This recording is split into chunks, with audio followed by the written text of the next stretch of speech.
John? All right, Sandra, let's get some thoughts on all of this from Republican presidential candidate Nikki Haley. Governor, thank you so much for joining with us today. I want to play a little more of what John Kirby had to say in the wake of this latest attack earlier. Listen here.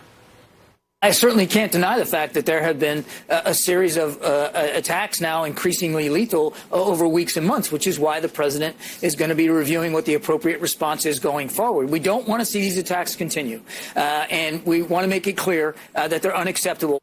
The president was warned time and time again by a lot of people on this network in particular that this was eventually going to happen. What needs to happen now, Governor?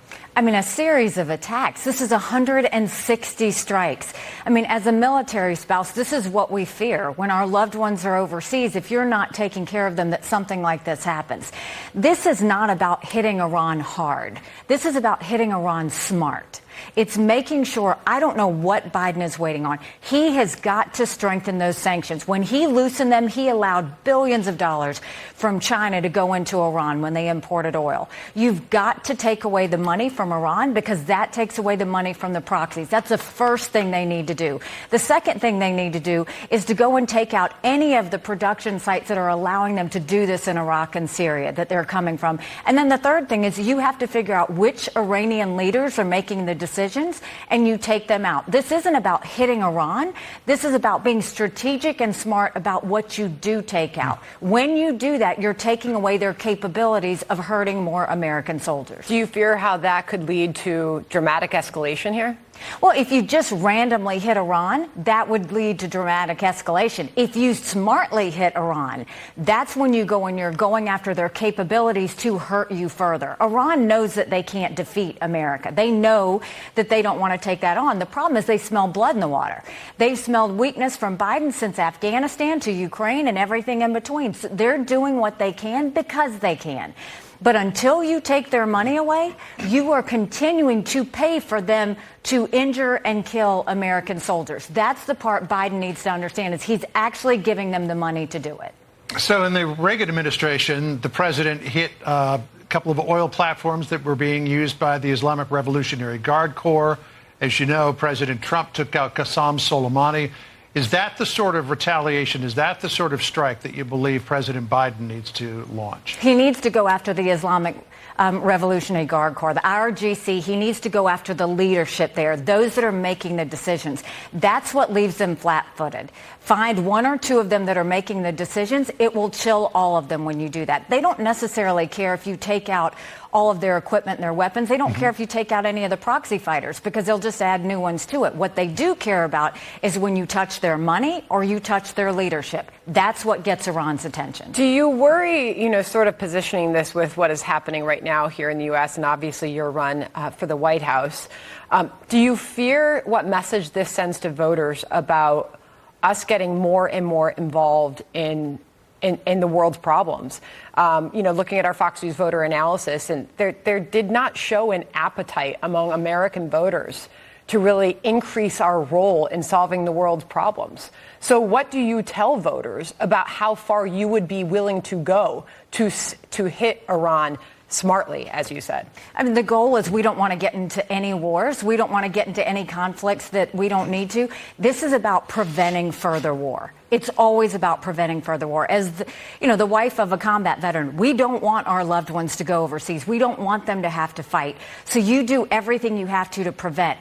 Biden has done the total opposite. He's been weak. We saw it with Afghanistan. He was weak on Ukraine. He's been weak with Israel. Now he's being weak with all of these proxies. You have to be smart, not weak. And that's the other reason. That's why we're so worried about Donald Trump. He's surrounded by chaos. He's surrounded by distractions. He's surrounded by temper tantrums. You look at the fact that both Trump and Biden, they're distracted by their investigations. They're distracted by their egos. They're distracted about everything that is all about them. They need to be dealing with how to protect Americans, how to keep national security strong, how to focus on that. And both of them have shown they don't have the focus, they don't have the will to focus on something like this for 8 years, because that's what it's going to take to make sure that we protect America. Governor, on the subject of your opponent, we should point out it's just 4 weeks now until that all-important South Carolina primary. You're taking some new fire from Donald Trump's campaign and supporters for what you said about the E. Jean Carroll case on Meet the Press yesterday. Of course, the president was found liable in that case. A jury awarded her $83.3 million. Here's what you said when you were asked about it. I absolutely trust the jury, and I think that they made their decision based on the evidence. So the New York Times wrote an article around that in which it said, in part, quote, 4 weeks before what could be the decisive Republican primary in South Carolina, Ms. Haley is trying to navigate an extremely narrow and treacherous path, finding a way to diminish Mr. Trump's hold on her party's electorate without decisively turning conservative voters against her the way they have destroyed other Trump critics. How do you navigate that path, Governor? It cracks me up that people trying to overanalyze. I just tell the truth as I see it. I think there have been politics played with prosecutors that have brought on some of these cases. I think there's been politics played even with the judges. But I do think American juries still get it right. They listen to the evidence. They make the decision based on the evidence. And I do still trust any American that sits on a jury. I trust that they're making the right decision. But this goes to a bigger thing, John. We've got a whole nother year of this. So what we watched was Donald Trump throw a temper tantrum the night of the New Hampshire primary because 43% of Republicans didn't vote for him. Then I see him throw a temper tantrum in this courtroom.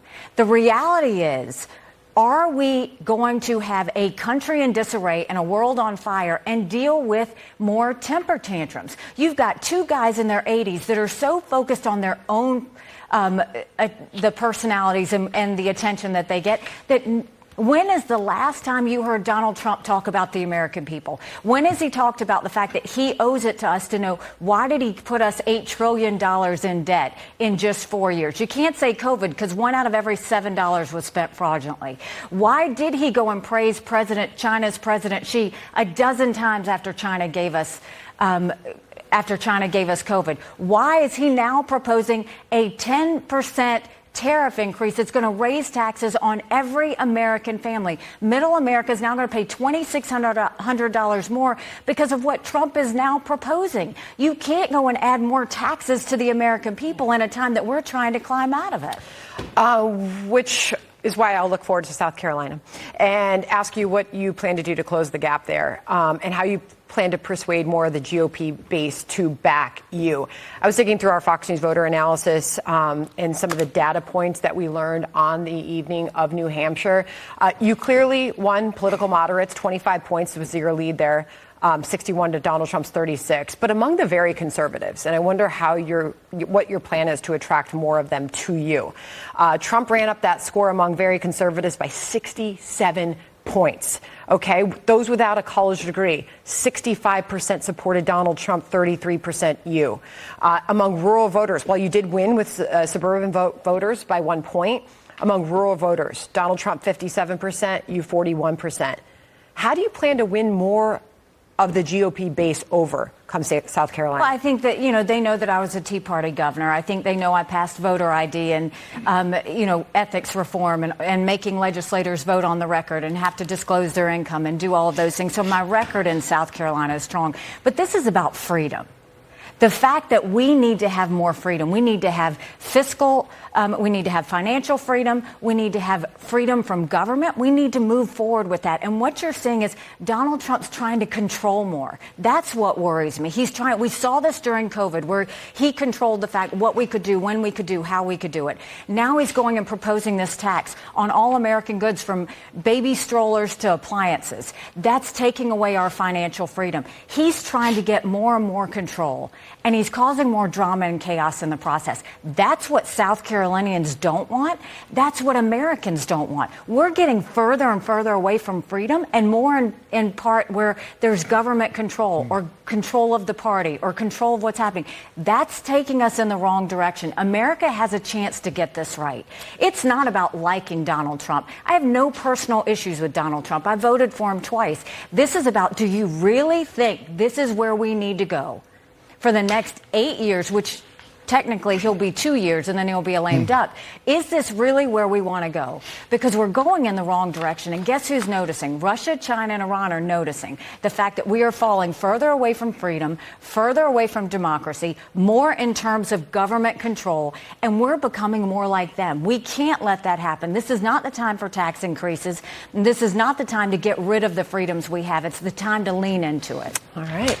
Governor, 4 weeks until the primary. You're down by 30 points, but the 49ers were down 17 at the half, and they won. So. And I gained 25 points in New Hampshire in the last 3 weeks, so stay tuned. We're not worried. They went 27 for the win, so we'll keep watching this closely. Thank you so much for joining us. Thanks for joining us. Great to be with both of you. All right.